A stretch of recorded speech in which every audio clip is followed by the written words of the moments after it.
Hello friends, this is Madhu and welcome to our YouTube channel M with मधु।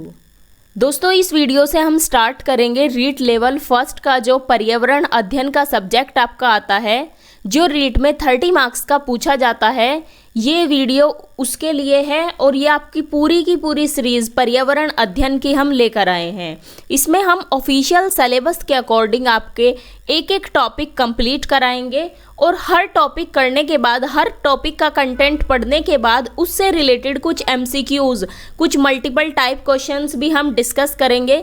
क्योंकि आप topic पढ़ने के बाद आपको बहुत ज़रूरी है क्वेश्चंस करके देखना कि क्वेश्चंस कैसे पूछे जाते हैं। आप कंटेंट, जितना आपके लिए कंटेंट ज़रूरी है उससे ज़्यादा ज़रूरी है आपकी क्वेश्चंस की प्रैक्टिस करना। क्योंकि क्वेश्चंस की प्रैक्टिस जितनी ज़्यादा करेंगे आपके अंदर उतना ज़्यादा कॉन्फिडेंस आएगा और एग्ज़ाम में आप उतने ही ज़्यादा कंफर्ट जोन में होंगे। तो चलिए स्टार्ट करते हैं। पहले टॉपिक पढ़ेंगे, उसके बाद कुछ एमसीक्यूज़ डिस्कस करेंगे। आपका फर्स्ट टॉपिक है परिवार। परिवार के अंदर भी कुछ सब टॉपिक्स दिए हुए हैं, जैसे आपसी संबंध, एकल और संयुक्त परिवार, सामाजिक बुराइयां, बाल विवाह, दहेज प्रथा, बाल श्रम, चोरी और नशाखोरी और धूम्रपान जैसे कुछ टॉपिक्स इसमें दिए हुए हैं और इनका व्यक्तिगत सामाजिक और आर्थिक दुष्परिणाम क्या है। तो फर्स्ट टॉपिक में जो हम इस वीडियो में हम पढ़ेंगे, परिवार जो टॉपिक है इसमें आपसी संबंध, एकल और संयुक्त परिवार। तो सबसे पहले बात करते हैं हम परिवार की। परिवार जो शब्द है इसे इंग्लिश में बोला जाता है फैमिली। फैमिली जो एक लैटिन या फिर रोमन वर्ड है जो बना है फैमुलस से, FAMULUS, फैमुलस से बना है, जिसका अर्थ होता है नौकर। परिवार वर्ड इंग्लिश का जो फैमिली वर्ड है वो एक लैटिन या फिर रोमन वर्ड फैमुलस से बना है, जिसका अर्थ होता है नौकर। यह शब्द माता पिता, बच्चे, सेवक आदि से बने समूह के लिए प्रयुक्त होता है। मुझे परिवार के बारे में ज़्यादा कुछ डिफाइन करने की ज़रूरत नहीं है, क्योंकि हर लोग, हर व्यक्ति एक परिवार से, एक समूह से जुड़ा हुआ होता है, उसके बारे में आप जानते हैं। तो बस हम इसमें ये देखेंगे कि जो परिवार शब्द है ये लैटिन या फिर रोमन वर्ड फैमुलस से आया है, जिसका अर्थ होता है नौकर। परिवार की उत्पत्ति से संबंधित अलग अलग समाजशास्त्रियों ने अपने अलग अलग सिद्धांतों का प्रतिपादन किया है, जिसमें से हम कुछ प्रमुख सिद्धांत देखते हैं। आपके एग्जाम में क्वेश्चन बन सकता है कि कोई भी आपको सिद्धांत दे देंगे और उससे पूछेंगे कि इसका प्रतिपादन किसने किया। तो सबसे पहला सिद्धांत है शास्त्रीय सिद्धांत, क्लासिकल थ्योरी या फिर पितृसत्तात्मक सिद्धांत, जिसे पेट्रार्की भी बोला जाता है। इस परिवार की उत्पत्ति के शास्त्रीय सिद्धांत के प्रतिपादक है अरस्तु और प्लेटो। कौन कौन है? अरस्तु है और प्लेटो है। इन्होंने शास्त्रीय सिद्धांत दिया था। इनका मानना है कि जो परिवार है वो प्रारंभ से ही पितृसत्तात्मक था। पिता की सत्ता थी उसमें, परिवार में पितृसत्तात्मक परिवार था। तो जो क्लासिकल सिद्धांत है, क्लासिकल थ्योरी है, शास्त्रीय सिद्धांत, वो किसने दिया था? वो दिया था अरस्तु और प्लेटो ने। अगला सिद्धांत है यौन साम्यवाद सिद्धांत। यौन साम्यवाद सिद्धांत के प्रतिपादक है बिफॉल्ट। कौन है प्रतिपादक? बिफॉल्ट इसके प्रतिपादक है। इन्होंने बताया कि प्राचीन काल में यौन साम्यवाद पाया जाता था, अर्थात कि कोई भी पुरुष किसी भी स्थिति से यौन संबंध स्थापित कर सकता था। ये मानते थे बिफॉल्ट ने दिया था यौन साम्यवाद सिद्धांत। नेक्स्ट सिद्धांत है उद्विकासीय सिद्धांत। इस सिद्धांत के जो प्रतिपादक है या फिर कहे हम प्रवर्तक है वो थे मॉर्गन। इन्होंने कहा कि परिवार की उत्पत्ति एक निश्चित क्रम में विभिन्न अवस्थाओं के माध्यम से हुई है। उद्विकासीय सिद्धांत किसने दिया था? ये दिया था मॉर्गन ने। और यौन साम्यवाद सिद्धांत दिया था बिफॉल्ट ने। और शास्त्रीय सिद्धांत या फिर हम कहे पितृसत्तात्मक सिद्धांत वो किसने दिया था? वो दिया था अरस्तु और प्लेटो ने। अगला सिद्धांत है मातृसत्तात्मक सिद्धांत। इस सिद्धांत के समर्थक या प्रवर्तक थे टॉयलर। टॉयलर ने बताया कि परिवार में माता की आवश्यकता निरंतर रहती है और परिवार नामक संस्था बच्चों की रक्षा के लिए उत्पन्न हुई है। इसमें परिवार की मुखिया सबसे बड़ी स्त्री होती है।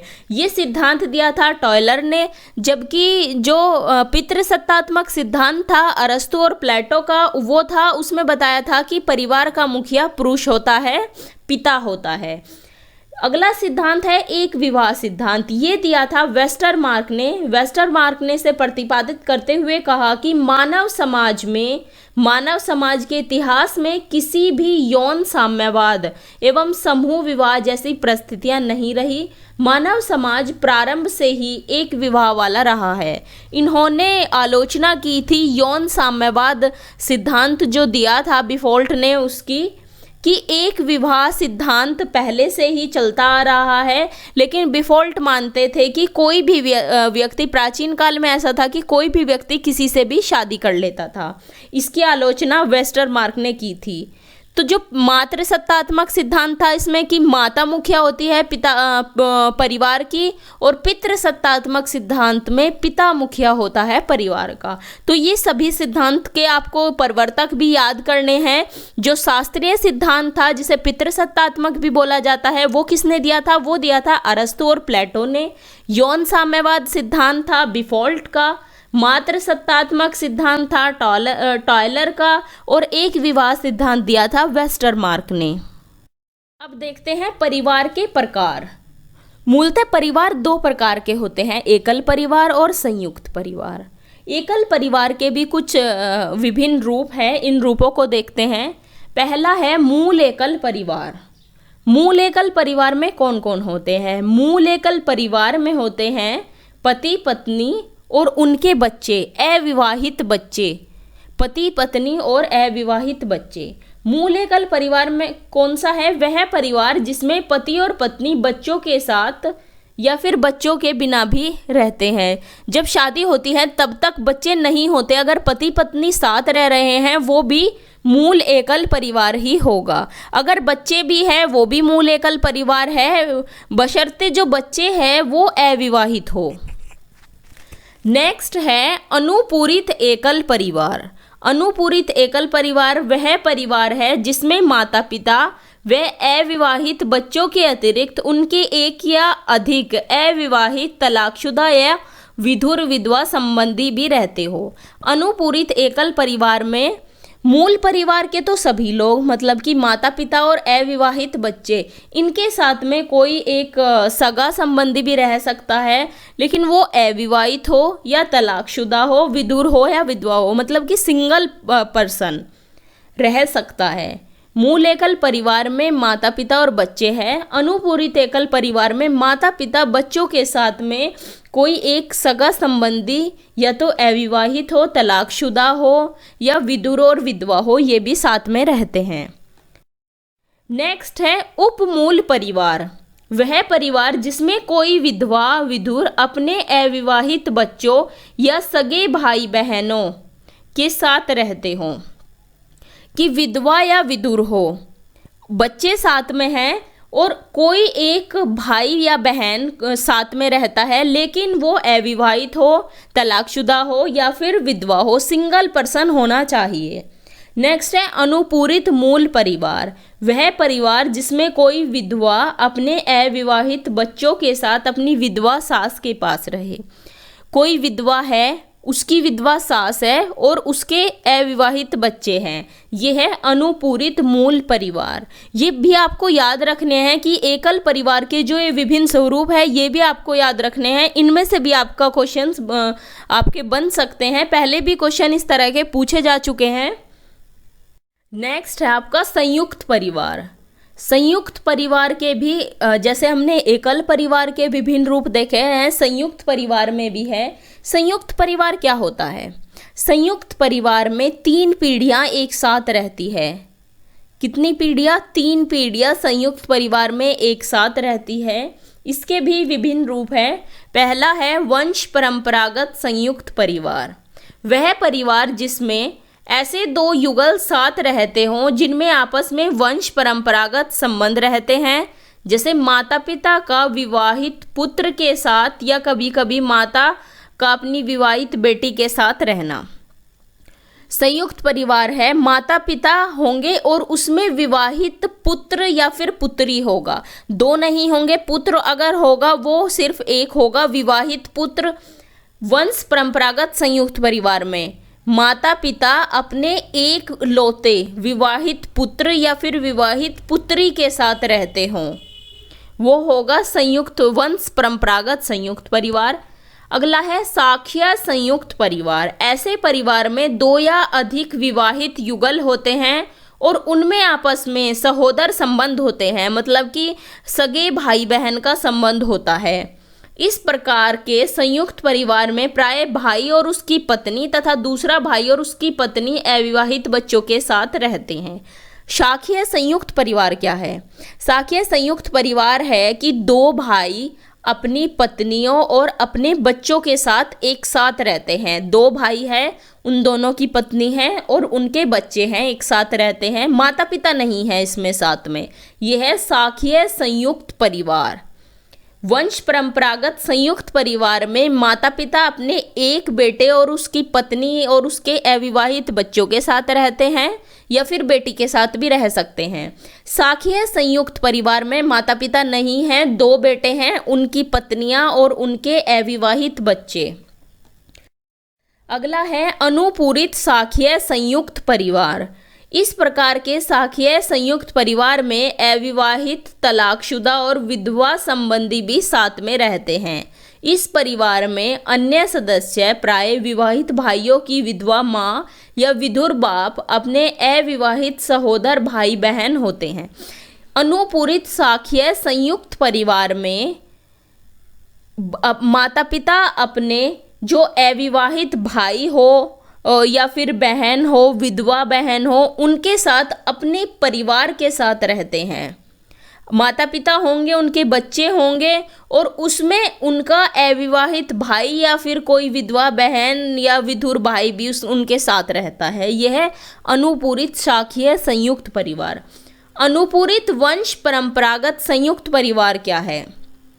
इसमें यह ऐसा वंश परंपरागत संयुक्त परिवार है जिसमें अविवाहित, तलाकशुदा, विधवा, विधुर संबंधी होते हैं। जैसे पिता का विधुर भाई या पुत्र वधू के अविवाहित भाई बहन भी उनके साथ में आकर रह सकते हैं। नेक्स्ट है वंश परंपरागत शाखीय संयुक्त परिवार। इस संयुक्त परिवार में 3 या अधिक युगल वंश परंपरागत रूप में और शाखीय रूप में परस्पर संबंधित होते हैं। उदाहरण के तौर पर देखें, ऐसा परिवार जिसमें माता पिता और दो या अधिक विवाहित बेटे तथा उन बेटों के अविवाहित बच्चे हो। वंश परंपरागत शाखीय संयुक्त परिवार क्या है? एक हमने पीछे पढ़ा है शाखीय संयुक्त परिवार। शाखीय संयुक्त परिवार में 2 बेटे, उनकी पत्नियां और उनके अविवाहित बच्चे थे। इसमें माता पिता भी साथ में रहते हैं। वंश परंपरागत शाखीय संयुक्त परिवार में माता पिता, 2 बेटे या 2 से अधिक भी हो सकते हैं, उनकी पत्नियां और उनके अविवाहित बच्चे। अगला है अनुपूरित वंश परंपरागत शाखीय संयुक्त परिवार। वंश परंपरागत शाखीय संयुक्त परिवार में जितने लोग थे वो सभी आएंगे और उनके साथ में कोई अविवाहित, विधुर, विधवा, तलाकशुदा संबंधी वो भी सम्मिलित होगा। इनमें कौन कौन संबंधी हो सकता है? जैसे पिता की विधवा बहन हो सकती है, विधुर भाई हो सकता है, पिता का अविवाहित भतीजा हो सकता है। सिंगल पीपल आएगा, 2 नहीं आएंगे। अविवाहित हो, तलाकशुदा हो, विधवा या विधुर हो। इस तरह से अनुपूरित वंश परंपरागत शाखीय संयुक्त परिवार में वंश परंपरागत शाखीय संयुक्त परिवार के सभी सदस्य और उनके साथ में कोई एक और सगा संबंधी। शर्त यह है कि वो विधवा या विधुर हो, तलाकशुदा हो या फिर अविवाहित हो। ठीक है, अब देखते हैं निवास स्थान के आधार पर परिवार को।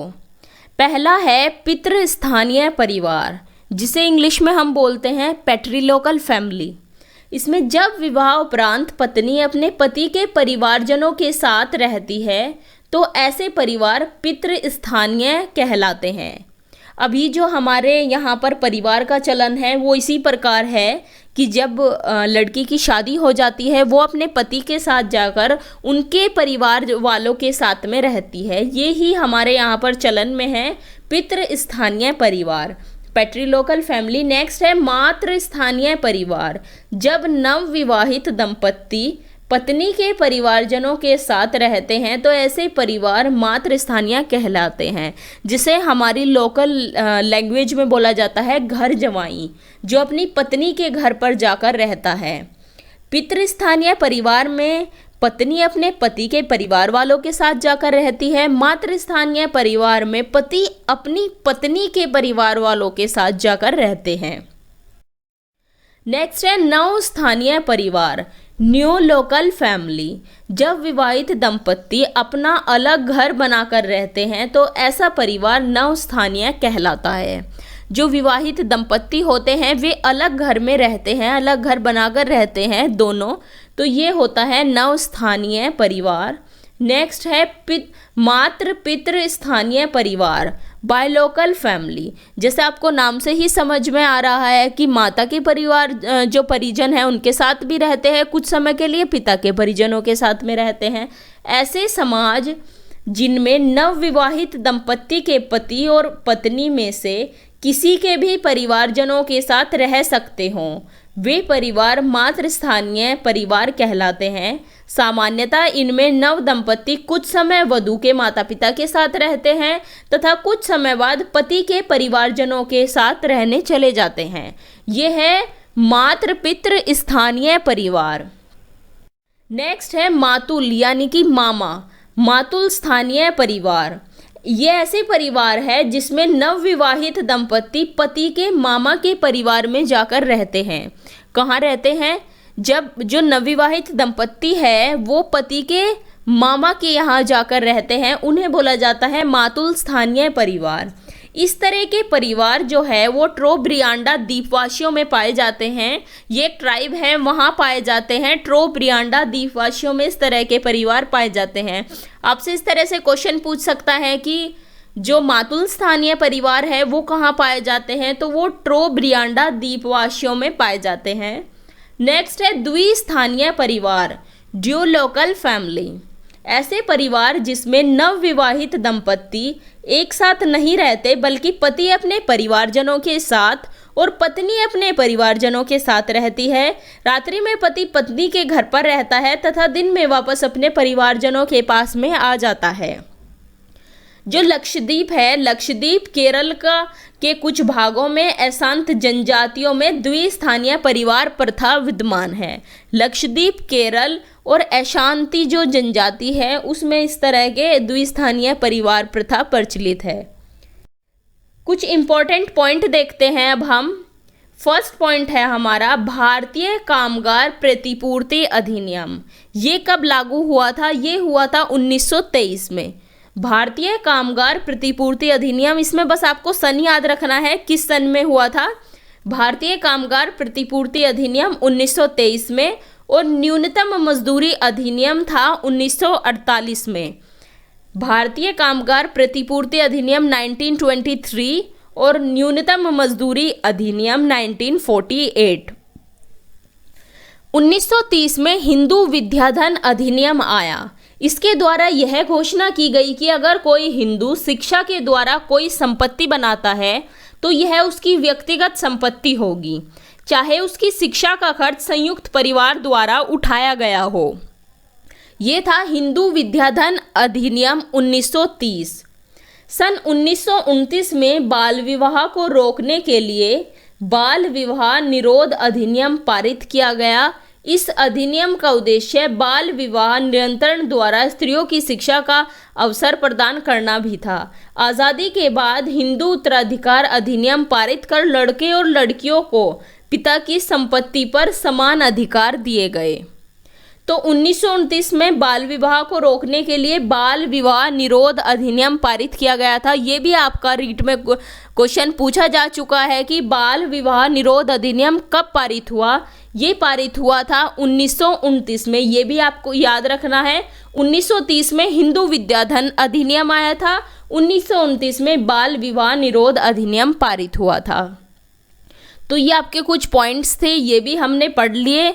हमने कौन कौन से टॉपिक पढ़े इसमें हमने पढ़े आपसी संबंध पढ़ा, एकल परिवार और संयुक्त परिवार के बारे में पढ़ा।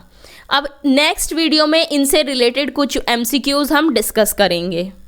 Thanks for watching. अगर आपको वीडियो अच्छी लगी हो तो इसे लाइक करें, अपने व्हाट्सएप स्टडी ग्रुप में शेयर करें और चैनल को सब्सक्राइब करें और साथ ही बेल आइकन को भी प्रेस कर दें, जिससे आपको लेटेस्ट वीडियो के नोटिफिकेशंस मिलते रहें।